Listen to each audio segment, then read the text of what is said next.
Hi, everyone. This is Dr. Katie from ScribeNote, and this is our next episode of What's Up Doc.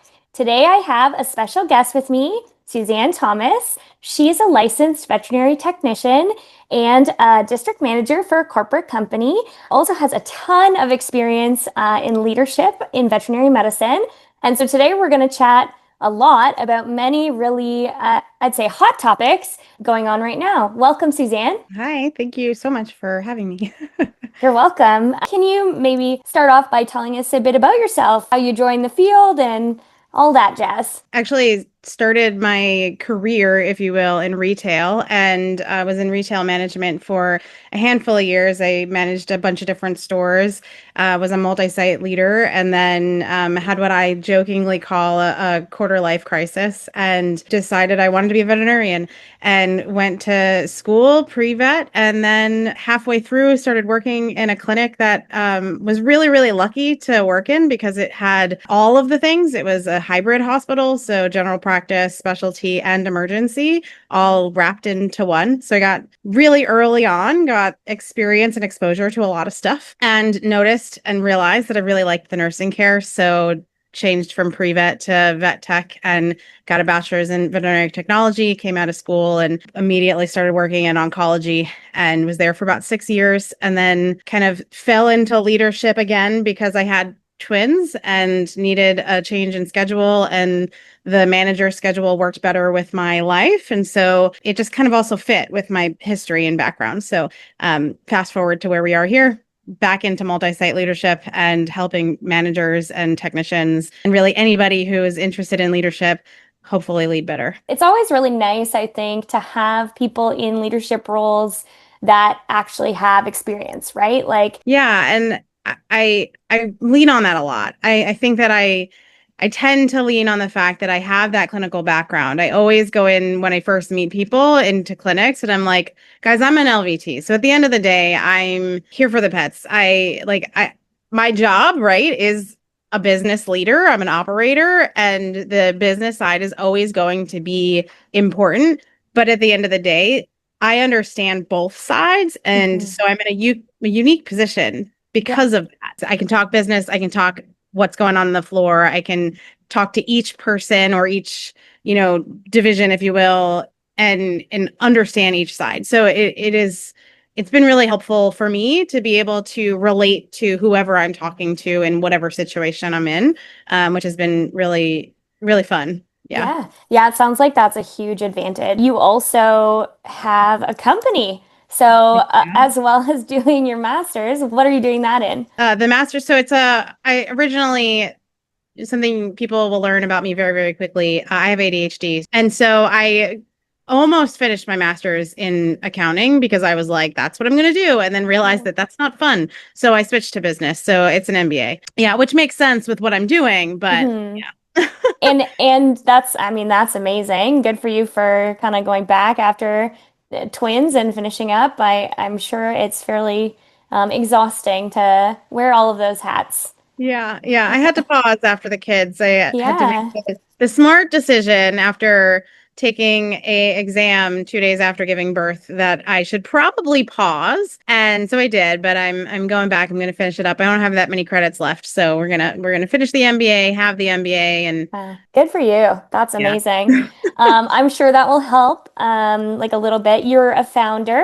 of Leading Vet Teams LLC. Is that right? Yeah, leading veterinary teams LLC, that's correct. So originally my idea was to have a place where leaders, managers who want to lead better. I think that there's like leadership and management get muddled and the two terms get used interchangeably, but they're not the same thing. Management is very much black and white task oriented, where leadership is a bigger conceptual thing. Mhm. And so I want to help those people that are very black and white learn the bigger stuff, learn how to not just do the tasks every single day, but also be able to grow teams and lead teams and not just walk in, do a job and walk out. I really felt like I've had managers and bosses and never really felt like I had somebody leading me.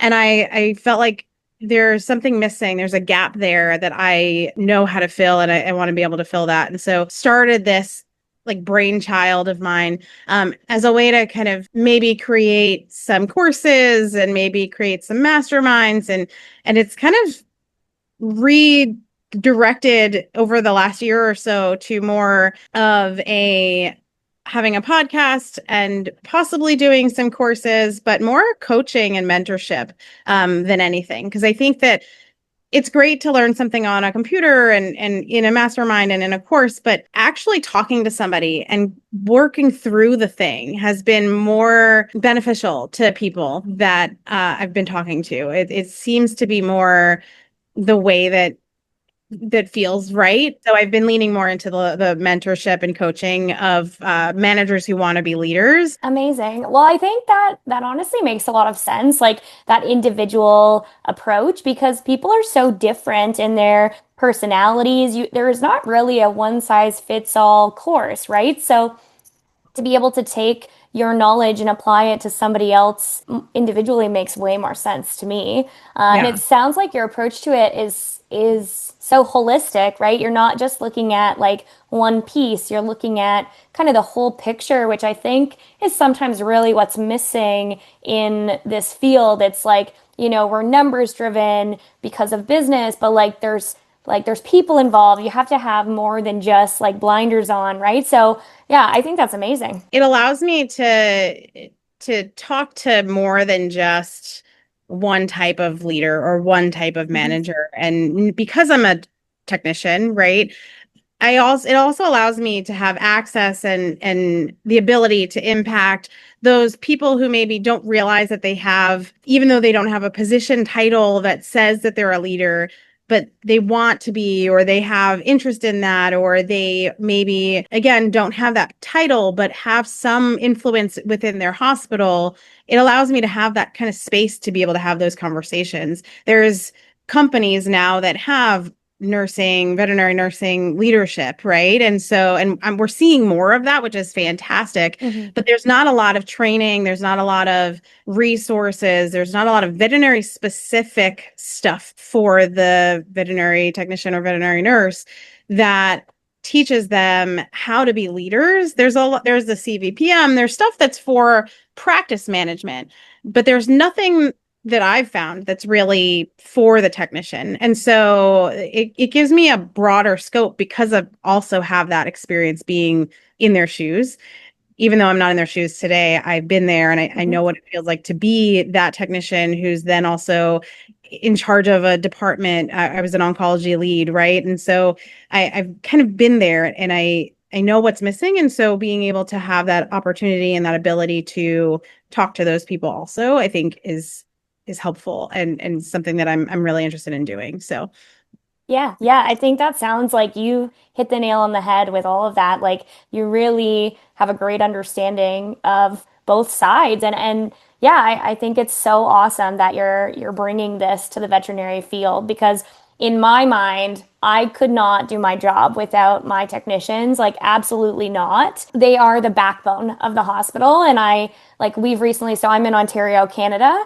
And we've recently just started having our technicians be able to like take a course and do wellness exams. And so I think that's really great. Like I've always like even when I first got out of school, I was at a different clinic. I had many technicians who were many years out, and I learned so many things from them. Like I would not be the doctor that I am today without having those mentors. So like I yeah. really think that they bring so much to the team. I think that we really need to use them to their full potential, which brings me full circle to your book, which Yeah. did it just come out?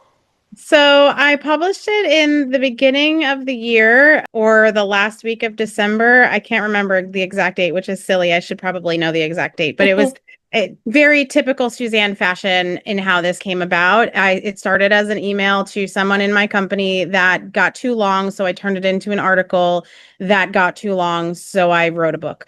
And Wow. I published it in not a very long, it was like I did not sleep for a couple of days and then it was published. I self-published. So to be fair, I probably could have used some extra eyeballs on it, but it again, in Suzanne fashion, that didn't happen. But I've gotten some really great feedback, so I guess it didn't suck that bad. But Honestly, um, I haven't read it, but I would love to. It sounds like, again, like covering so many super important things. Tell us a bit about it. so it's called From Competent to Capable, redefining success through veterinary technician utilization and team empowerment. It's meant to be, it's like 120 pages. It's meant to be a short bite size for that person who doesn't love to read, or doesn't have a lot of time to read Hmm. because most leaders, managers don't, right? Hmm. It's meant to be why do we need to utilize our technicians? How do we utilize our technicians? How do I read this and then actually do something with it? Because I'm tired of like all of this information that's out there that's like really great, but then what do I do with it? Hmm. And so I was trying to put together something that was the what do I do with it, right? We know techs are great. We know we need them. We know we can't do our job without them, but how do we utilize them? Right. How do we train them? How do we, Hmm. and it didn't have, there's not enough pages, right, to like really dig in, but it's like a good starting point to say, this is how we empower people to do some of the things that they can do, whether they're in general practice or not. This is how we can talk to our doctors if they are worried about whatever they're worried about, because sometimes that's the stopper, right? Hmm. The blockage is that the doctor doesn't trust them, or the doctor thinks that they can do it faster, or whatever that may be. How do we talk to the doctor and get around that? How do we then, if it's a training issue, how do we train the technician to get to there? And so it's a lot of stuff kind of jam packed into a small space to just try to give you, and that hospital manager or that tech lead or that person that has the ability to kind of make some changes in the hospital, the starting place to start Hmm. making those changes, to start utilizing our techs more, even if it's just one step at a time, Yeah. to start to be more efficient, to start to see more patients, to give better care by utilizing the people that we have in our buildings. Because a Yeah. lot of times they're just standing there and then they're leaving. We're losing amazing technicians. And so I shared some stories of my experience, and of not being utilized as well as being utilized, and just as a technician myself, how that feels. And Hmm. so I've people who have read it have given me some feedback. Like I've gotten some feedback from technicians that are like, oh my gosh, I can tell that you were a tech that wasn't utilized. And I'm like, I was just sitting there like, hello, what about me? And then I had the opportunity to, aspirate a mass, and was like, I can do this. Like I've watched masses be aspirated for years. And then a doctor was like, why aren't you aspirating the mass? I was like, I didn't realize that was a tech thing. And he was like, what do you mean you didn't realize it was a tech thing? You're trained to do it, right? I was like, well, yeah. And he was like, well, then do it. And I was like, okay. And so being able to have a doctor that was like pushing me to work at the top of my license was amazing. Hmm. And then to have other experiences where I was utilized, some of it was because of I was working in different states, right? And some of that is like the politics of being a technician in VetMed. But I really tried to kind of hone in on some of my own experiences to share how, as a technician, how it feels to be Hmm. utilized, and then also to say, there's also data behind that. It's not just me being like, it feels great to be utilized. That there's Yeah. actual real data that shows that we stay when we're used, Yep. in a good way, not bad way. Yeah, yeah, yeah, for sure. No, I 100% agree with you. I like I said already, our my technicians at my clinic, like they do so much. They run their own appointments, they do all the anesthesia, they like I said, they have even wellness appointments now. I trust them with a ton of stuff, and like I honestly like I just think it elevates the team so much to be able to do that, Yeah. like for efficiency's sake, as well as like you're right, like people who are technically skilled, they don't want to be sitting, typing up a medical record in the corner of an exam room when they, like we have things for that now, right? Like ScribeNote, but I mean, in general, it's just there's so much more that that you guys can do, and I honestly I think that's amazing. I think that we need to see more of that. I was a oncology technician well before AI scribes was even a thought, right? And we used to drop templates in for her, and we would write basically every part of the soap that didn't need a doctor to write. And there were often times when we would have a new tech come in and training them, they would be like, why do we have to do this? This is the doctor's job. And it'd be like, no, actually, the doctor's job is to do all the thought stuff. I can do that. Like, this is easy stuff. I can type this. Like, unless you type like this, I can scribe for the doc. Like, I can do that. That's super easy. And it made things so much more efficient Mhm. because the doctor, love her. And if you're watching this, sorry, Dr. Sue, she types like this, right? And so she types really slow. And so it was faster for me to type it. Oftentimes she would be like, if I just say this out loud, will you type it for me? 100% I will, because it'll get our day faster. Right. And so we were on the same, brainwave, if you will, and we worked so well together. She had 3 technicians, an assistant. We had a huge team for one doctor, Mhm. but we worked so well together because we were utilized to the top of our license. We were utilized in, like she said, you guys do this, I do that. It was very clear. We were the ones doing the catheters, getting the chemo, giving the chemo, doing all the things. When I left clinical practice and she went on to another clinic, she asked me to come train her team because she was like, I need help, right? I need a nurse who knows what they're doing to teach all of this stuff. She does the doctor stuff. It's Yeah. not the doctor's responsibility to teach the nurses how to nurse, right? And so it's also kind of part of my mission, if you will, is to make sure that leaders in hospitals know that we shouldn't be training our technical staff, our support team, our technicians, or assistants. That the training shouldn't come from the doctors. You guys are not taught in vet school No. how to train vet techs, No, right? no, What we we are not. go for. We're also not taught very many technical skills, to be fair. Right.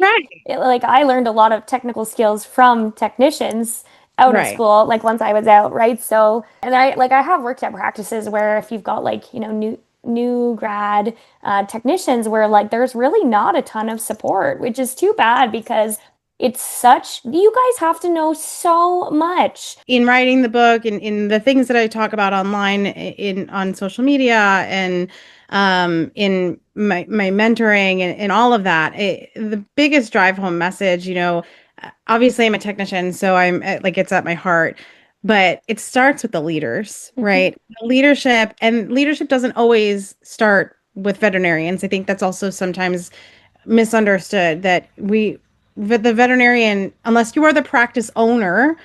I should preface that I've only ever worked in corporate medicine, but the unless you are the practice owner, we are partners, Mhm. right? Like you are not my boss just because No. you're the doctor.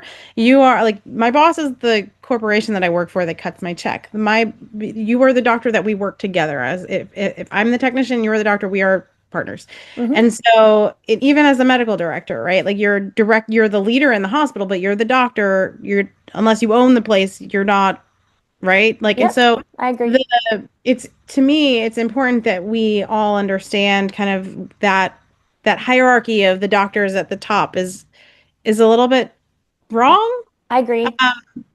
Eh, we It's like, really should be a team. yeah, And yeah. and so a lot of the conversations that I have with leaders is kind of dispel like kind of breaking that down and trying to help them understand that in order for us to move the needle and get technicians the recognition that they deserve, that we know that technicians deserve, is to kind of break down those barriers that we've as VetMed have Mhm. always created in the past. We're not the past anymore. It's 2025. Let's move over to the forward, right? Like let's get to the Mhm. future. Just because it's always been done that way doesn't mean we have to keep doing it that way. And so that's been really a take home drive home message of mine, which is why I've really leaned into the leadership piece more so than just talking technicians, Mhm. because yeah, I can talk about techs all day long, but you can only get so far, right? You Yeah. really have to start with the leaders, the people, the decision makers, the people who really can drive the change in the clinics. Each individual clinic, whether it be corporate or not, is the people that are leading the charge. And the people who are leading the charge are those practice managers, those practice owners, those big corporations. If they understand the things that technicians can do, I've had that conversation more often than I'd like to share the things that technicians can actually do, not only in sure there's state things I'm in the US, and so there are differences between the states, but if you take the VTNE And I'm sorry, I don't know enough about Canada, but I assume that there's the Yeah, same they thing. take it as well. Yep. The test. Yep. So there, like if you take that test, there's a standard of which you have a knowledge of what you know Hmm. from school. And so maybe your like technical skill isn't there. You have to learn that, but you at least know why you're doing what you're doing. Hmm. You don't have that if you don't, if like you're just being taught by whomever you're being taught by. So there's, the leaders in the clinics can set that standard. Just because your state or your province doesn't say that you have to have a credential doesn't mean that you can't say that you have to have a credential, Hmm. right? Just because there's just so much that leans on that leader, whatever that role is in the company or the hospital, that person that kind of owns that charge has so much ability to make a change. And so that's why I've really like focused there with the underlying conversation of like the texts are important, so don't forget about them. Honestly, yeah, the team aspect of all that, I think, like really needs to be brought to the forefront. Like I don't like the culture of that, like, I'm your boss, do what I say. Like it should be like, hey, are you free? Do you have a second? Like, could you do this for me? If like, if it's something that you're willing to do and you aren't in the middle of a million things, I think is way more like approachable. And also like I don't feel like I'm above doing any job. Like Yeah. I'll clean a cage, I'll sweep a room, I'll answer the phone. I have always done that because I started as an assistant and like, volunteered for a bazillion hours before I went to vet school. And Yeah. so like I didn't get paid for half the stuff I did like to clean up around the clinic. And I know how like those jobs are kind of like a slog if you have no benefit to them, right? So like teaching during procedures and like just having more of like a camaraderie and not a like I'm your boss, like just listen to do what I say exactly when I say it. Like who wants to Yeah. work somewhere like that? Not me. Yeah. I mean, I agree. It's that we're all a part of a team aspect, I completely agree. And when I talk about empowering teams, I'm not just talking about you're empowering your technicians, you're empowering your assistants. I'm talking about everybody. Hmm. And I think I mentioned that I'm like reinvigorating my podcast that I started 2 years ago. I'm bringing it back in finally season two, and the focus is really, how do we talk about leadership that's not focused on the veterinarian? I do have some veterinarian guests, but again, it's the conversation is the team as a whole. We're not just talking about the leader as the vet because I think breaking down that culture is Yeah. important. It's not where we need to go. We need to go in a direction where the culture is us as a team. Hmm. I agree. I'm not what I consider clinical anymore. When I do go into the clinics, I get to play. I get to play. Um, on my terms. I always joke about that. I'm like, I get to be a tech when I want to be a tech, Yeah. which some people don't like when I say that, but whatever, it's the truth. I go into clinics and I'm like, hey guys, I'm a technician, so if you need help, I'm here to help. I do also have like a real job to do, but like I can do that too if you guys need it. And I've jumped in, I've pulled blood. I'm always like because I was an oncology technician, I'm like, if you guys need anything with phlebotomy, anything at all, Mhm.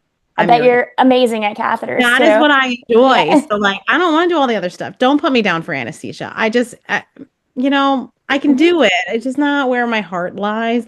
I can poke a vein, right? I'm that technician that's seeing the vein from a mile away. That's like, oh, you see that vein? Yeah, that's me. But I get to be a technician on the clinical floor on my own terms. I do some relief every once in a while to keep the skills up. Also, because if I'm talking about being clinical, it's Yeah. weird to not actually have like actual clinical experience anymore. But I do have a foot out the door, right? And so because of that, I think that it's important that when I do go into clinics that I don't have that like aura or thing around me where like I just sit in the office and I'm too good for anybody. I'm the person that's laying on the floor with the dogs, right? Like I'm Yeah. cleaning up the poop, I'm cleaning the cages. I don't let them. If I bring my own pet with me, I don't let them clean up after my pet. But Yeah. I had one girl who was like, "No, no, no, it's fine, it's fine." I was like, "No, seriously, where's the spray? Like I stop it." Yeah. I'm She's like, "No, you're the boss." I'm like, "I don't care." I can spray some spray and wipe it. It's not that serious, you Yeah. know? Almost like leading by example, right? Like Yeah, how can you, it would make no sense for you to be like, okay, just like, clean up after me. Like I just think, then it would reduce credibility. Like yeah, for sure. It sounds like that leading by example is something that you really do in everything that you right. do, which is amazing. Like honestly, I think all of the things that you're bringing to the table for the veterinary technicians and support staff in the vet med community is, something that we should really applaud because, like I said, I could not do my job without my technicians. I'm still like all the clinics that I've been at, I'm still friends with all the techs I've ever worked with. Like it's just such a unique relationship, I think. Like I feel like you guys always have our back and can bring help us so much on Yeah. like on every day, like but especially on days that are really hard. Like I offload some like really like probably not pleasant things, but my technicians are so amazing at doing them all. So, I mean, at the same time, we can't do it without the doctors, right? And so I think that it's important that the message doesn't get muddled and it doesn't get lost. That, and I think that happens sometimes too with people like me and others that are like the technician. I think sometimes it almost makes, and I don't want to speak for the doctors, but it almost makes the doctors feel like, well, hello, what about us? And I think that's where that team message is coming back mhm, of we are a team. And the only way for me to, as a technician, to work at the top of my license is for you to allow me to work at the top of my license, first of all. And second of all, the only way for me to help you work at the top of yours, right, is for us to work together and do all of the things that we've been trained to do. And mhm, there's a level of trust there, there's a level of understanding, and you don't just walk into a clinic and have that, right? no, And so I didn't just walk in with the oncologist and immediately we worked perfectly together. That took time. mhm, But once we figured each other out, we were a well-oiled machine. I miss yeah, that team so much. But I think, being able to figure out how each team member fits and who does what and who is strong where yep, and how you can each teach each other things, because I think the doctors learn from the techs and the techs learn from the doctors. mhm, I'm not learning how to be a doctor, you're not learning how to be a tech, and vice versa, right? Like we're mhm. not teaching each other how to do each other's jobs. We're learning how to do our jobs together. Like a Uh, puzzle.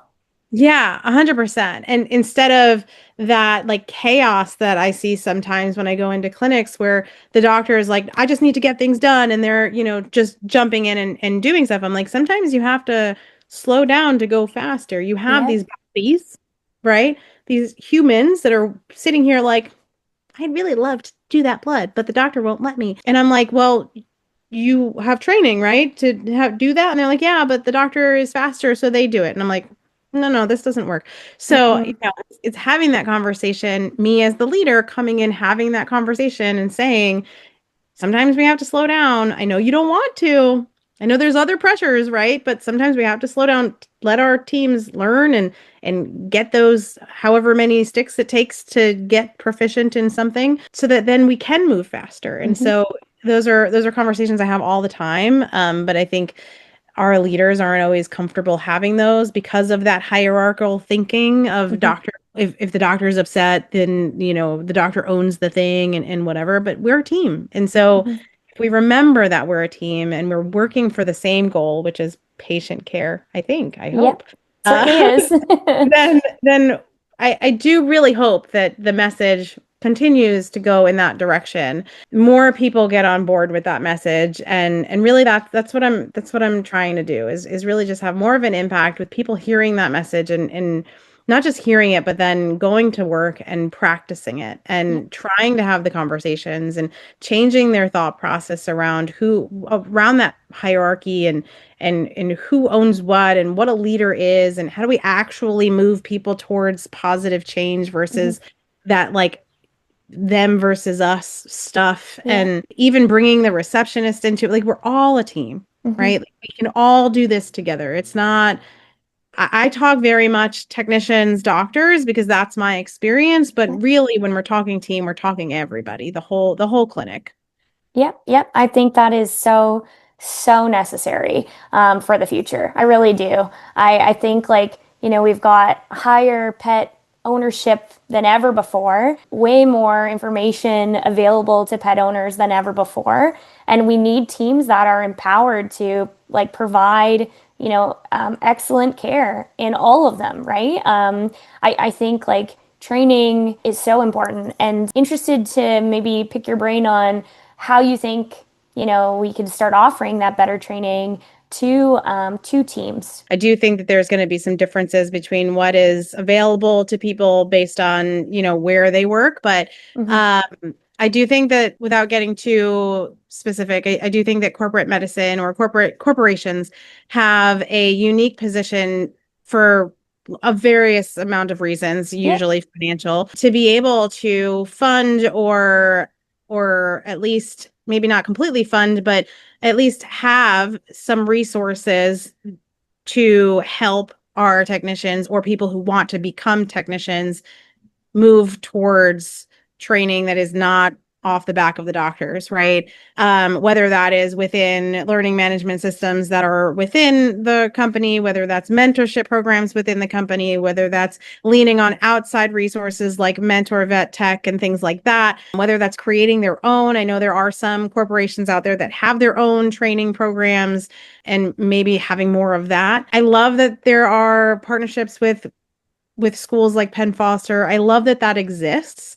I would love to see more of that. I would love to see more CE available for technicians. I would love to see more hospitals, not just corporations, but just in general, more companies, hospitals setting that standard. Like I said before, just because the state doesn't require credential doesn't mean that you don't have to require it. And Mhm. so if we as hospitals said we're not going to hire assistants to do tech work, that would push the states to do more Right. in credentialing. That would push the governments to like all of that stuff. Like I will be completely frank and say that I have some information on that, but I'm not an expert there. But I know that if we as a collective we said we are not going to hire people unless they have a credential, change the landscape of our industry. If Mhm.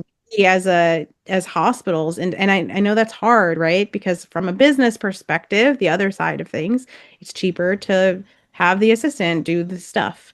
But long term, is it better for the patients? Is it better patient care? Yes, I'm just curious. It may be a bit different in the States versus Canada. Most of our clinics run with many like registered veterinary technicians, which is what the RVT in Canada. And so like the clinic that I'm currently at, we have, at least four on a day. I think maybe six or seven employed. So like probably a bit of a different scope, like I guess, environment in Canada versus the US. I wasn't really super aware of, but super interesting that you bring up the financial part of it, like paying like assistants to do technician stuff. I just feel like that would be a lot more like legally questionable, or like maybe a little bit more, maybe why veterinarians in the United States might not trust technicians as much because they've got like these really, not to say that anything about assistants, like I love my assistants. Yeah. Everybody comes up that way, well, most, but like I think that level of training is so important for that Yeah. that trust, right? Yeah, and it may very well be. It sounds like there's a huge. I got to come to Canada. There's seems like there's a huge difference between Canada and the US and unfortunately for the US because it is very state specific. So I'm credentialed, I'm licensed in New York, which is it's title protected. It's a pretty strict state. There are still instances where you'll walk into a hospital and if you ask the clinic, they probably do have tech and training or non-credentialed technicians, even though they're not supposed to use that term because it is title protected. There are a handful of states that are pretty what we call strict, like New York, but I live in New Jersey. In New Jersey, you don't currently, it will be title protected, apparently, but currently you don't have to be a CVT in New Jersey in order to be a technician. You just have to have a doctor in the building and overseeing what you're doing. So the scope of practice is state specific, Mm. and some of the states have literally nothing written. If a doctor is there whoever the doctor deems appropriate can do whatever is needed. It's like the wording is so vague that it's really easy to get around where we don't have all 50 states title protected. And then there's the back and forth between veterinary nurse and veterinary technician. There's just it gets very muddled. And Mhm. so it's super confusing. I mean, when I got into the role that I'm in now, I oversee hospitals in Pennsylvania, and half of the hospitals in Pennsylvania didn't know if they were supposed to be CVT, RVT, or LVT. And I was like, Pennsylvania CVT. Like I had to inform them that, right? It was very them meaning the hospital managers of those hospitals. It Mhm. was very strange. I was like, how do you guys not know what your credential is in your state? It's just because every state is so different. I mean, I live in Mhm. New Jersey, it's CVT, and in New Jersey, it's CVT. In New York, it's LVT. In Maryland, it's RVT. It's like Interesting. Yeah. so it's very confusing. What the scope is different per state. So it's also confusing if you live or work in like live in the tri-state area. So I could potentially work in three different states, 20 minutes from each other. Mhm. So it makes it kind of and a lot of people I know do that. So it makes it really difficult to navigate that versus if you live in, the middle of the country in a huge state, like let's say Texas, right? You live in Texas, it's a huge state.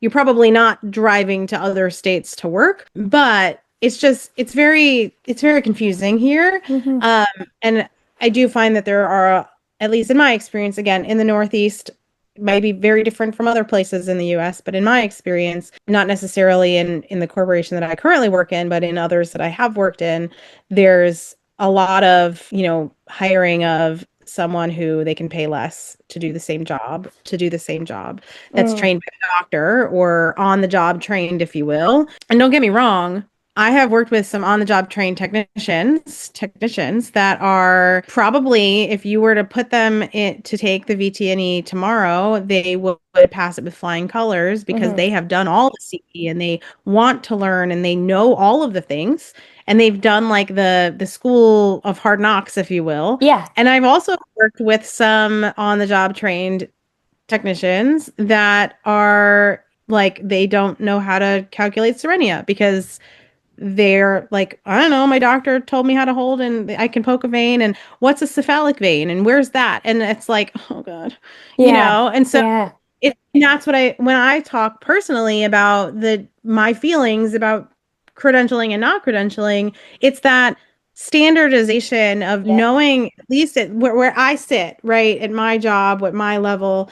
I want credentialed technicians because I at least know that they have a level of knowledge Yep. that's the same as everybody else. If Mhm. I'm hiring somebody that was trained by Dr. Smith, I don't know if Dr. Smith trained Jenny the same level of standard that I learned in school Right. because I don't know if Dr. Smith knows what I was taught in school. Yeah. To go back to your question about training, I think, I do think that veterinary corporations have a unique position to help with training and to take the training off of the veterinarian. I do, just to clarify, I do think it's important that vets teach people how to work with them, but I don't think that vets should be teaching how to be a technician. For private practices, I mean, any ability to put your assistants through tech school or give any kind of financial incentive or support, I mean, continuing to partner with Penn Foster and the other online schools, continuing to provide CE budgets to people who either want to be technicians or are already technicians, providing that to even the hospital managers who maybe are interested in that. I think sometimes just because they're a hospital manager, they get forgotten. Just because you're a hospital manager doesn't mean you're not also interested in being clinical. Mhm. Um, Lots of hospital managers are clinical. I was a clinical, I was a LVT hospital manager, which benefited me Yeah. significantly, and it still does to this day. And so, pouring into our teams in any way that we can, doctors get huge CE budgets, and then our teams don't. And so being able to do that, I think, is also super helpful. I agree. Well, I think, the biggest take home is like keep spreading the word, right? Like keep educating people the way you are because I think it's a really unique perspective and it's certainly very knowledgeable and like expansive in all the different areas that you've been able to involved in veterinary medicine, which is such a huge, scope to the whole career, right? So yeah, it's really impressive to me that you have so much insight, and like I just think we need more people like you in leadership roles because it's really going to change the future of what the profession looks like. I just wanted to say thank you. you for Well, that. thank you. Yeah. I try all the time. I try to focus my scope, and then it just keeps getting bigger. So Yeah. I I appreciate it. I agree. I think that I can't be the only one. I know there's No, more people like me, and I think that if I can be but a small voice to impact someone to say, hey, you know what? I agree, or hey, you know what? I have something to say too. There's space for all of us. Mhm. So the more voices that are out there, the louder we're going to be heard. The more we're going to be heard, the louder we're going to be. So don't think that just because I'm a voice out here that it stops with me. The For the sure. more that my room Yeah. at the table, come sit at my table. Yeah. Let's see. Awesome. Well, it was so nice to talk to you today, Suzanne. Thank you. And I think we'll link a bunch of the stuff we talked about in the show notes. And we will see everyone next time on What's Up Doc.